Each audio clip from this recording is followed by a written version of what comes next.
How to fix Instagram error. Please wait a few minutes before you try again on any Android or iOS.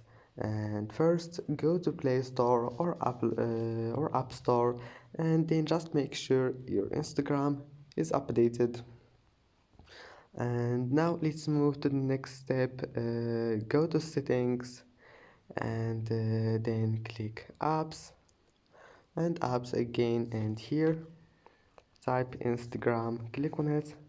Now click storage and clear cache, and go to permissions and give it all of those permissions here.